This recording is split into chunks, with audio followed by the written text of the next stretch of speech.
Welcome back again to Playdays Collectibles channel from Whittier, California. And today, of course, it's Taco Tuesday. And of course, it's November the 1st, 2022, guys. The first wild day of November. And we have a visitor here that has a lot of car history, guys. Hi, sir. What is your name? Tom Booth. Okay. Hi, Tom.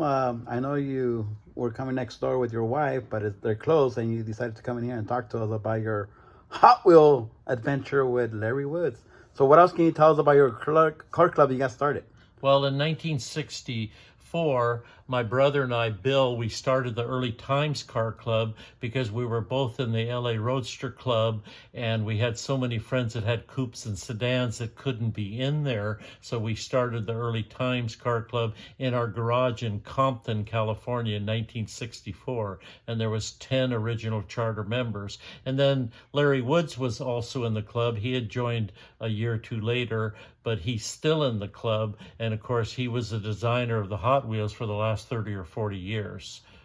And how many club members do you guys still currently have in the original club? Well, in the original, there was 10 charter members. It eventually got up to 40 or 50, and it's kind of downsized a little bit. There's probably about 20 guys still in the Early Times Car Club, and it's still an active car club. Wow. Do you guys plan to put any new members in it? Well, no, I'm not active in it any longer because actually I had moved away up to Oregon. I just moved back here 3 or 4 months ago to Southern California. So I had dropped out of the club, but they're not taking any new members because the young kids don't want the hot rods anymore. They want the Nissans and the Toyotas and everything. So the hot rod thing is kind of disappearing a little bit. That's sad to hear. I love hot rods. But I do have a collection, several collections of Hot Wheels, which were the Early Times Hot Wheels, packaged as Early Times, that Larry Woods had gotten for us. I have 3 sets of those that I want to bring up and maybe show you some of the Hot It'll Wheels. be awesome to see the whole collection of those cars. Yeah. How many are in the set? How many cars? I think the sets that I have about 14 of them in there. So for 14 or 15 years, he got the Hot Wheels for us, and then we, at all of our swap meets and car shows, we would either give away or sell the Hot Wheel cars. And at the time, they were only going for $2 or $3. Some of the ones were limited editions and were numbered and went up to $500 or $600. I believe those prices have dropped back down again as well.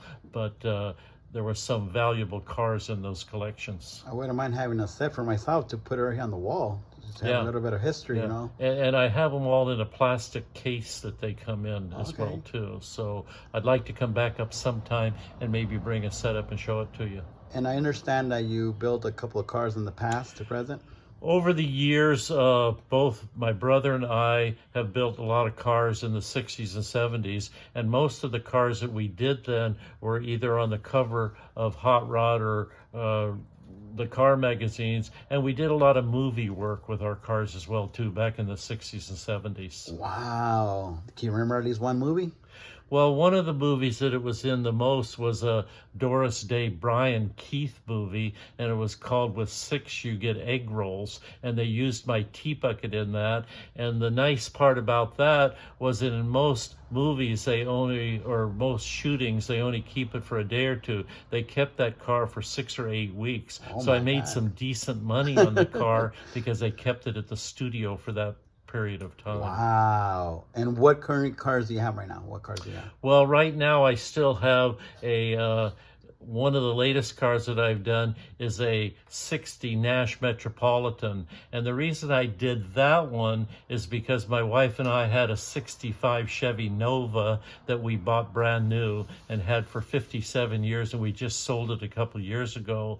And as a replacement car, I did the little Nash Metropolitan for my wife to have a car to replace the Nova that we sold. Wow, that's a long time holding on to a car that long, 57 years. Oh my God. You guys probably kept it in mint condition, right? Oh yeah, it was the Chevy Nova was a family car for 5 or 6 years, and then I stashed it away, and I only took it to car shows and to picnics and things. Wow. So, and that car, I didn't retro rot it. I kept it 100% stock, so it actually had more value than most of the other cars that I did because it was 100% stock. Wow, that's good to know. You know, you hardly see any stock cars these days. Everything's customized, right?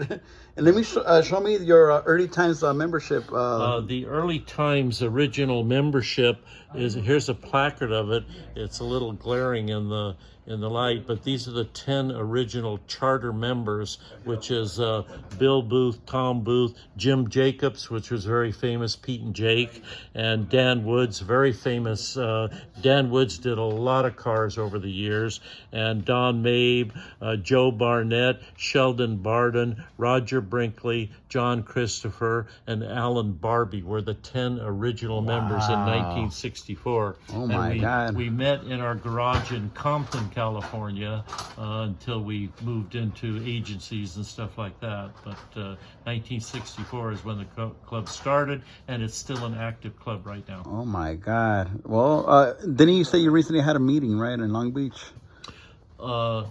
We had an event just 2 weeks ago, last year, the middle of last year, at Richard Graves' shop for the Early Times, and all the original members, or any of the members that are still alive, came there. There was probably 30 or 40 cars there, and we did that because there was a photo shoot done in the early 60s of the Early Times, and they shot a picture of that, which was in all the magazines. There was about 30 or 40 cars.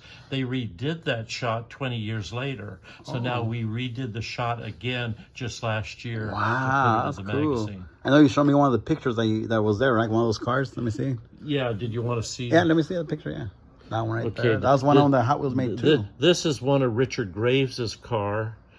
And this is Danny Eisted's T-Bucket, which was a very famous T-Bucket, which was actually built by Dan Woods. Wow. And Dan Woods had built the ice truck, the milk truck, and a lot of very exotic cars. That's a cool car. I never seen something like that. And a lot of these cars have gone into the Peterson's Museum as historic cars. Wow. Well, guys, if you guys want to see these cars, go to the Peterson Museum. You might see them there soon, right? Yeah. All right, well, thank you for visiting, and wow, what a great story. Oh my God, I love to hear car stories, because you know what? When we leave this world, all we're going to leave is memories, right? Yeah. So we might as well leave good memories at the Well, the car clubs are disappearing now because the older fellows are, the young kids don't want the hot rods anymore. They want the Toyotas and Hondas and everything. So the car clubs are kind of disappearing now. So it's a older culture. That is very true. I agree with that. Yeah. Well, thank you, and hopefully you'll come back and show us one of your nice cars, like the little Nash, right? I'll bring some of the sets down and show them to you. Yeah, we'll do a bit on it. All right. Okay. Thank you, guys. Adios. Thank you.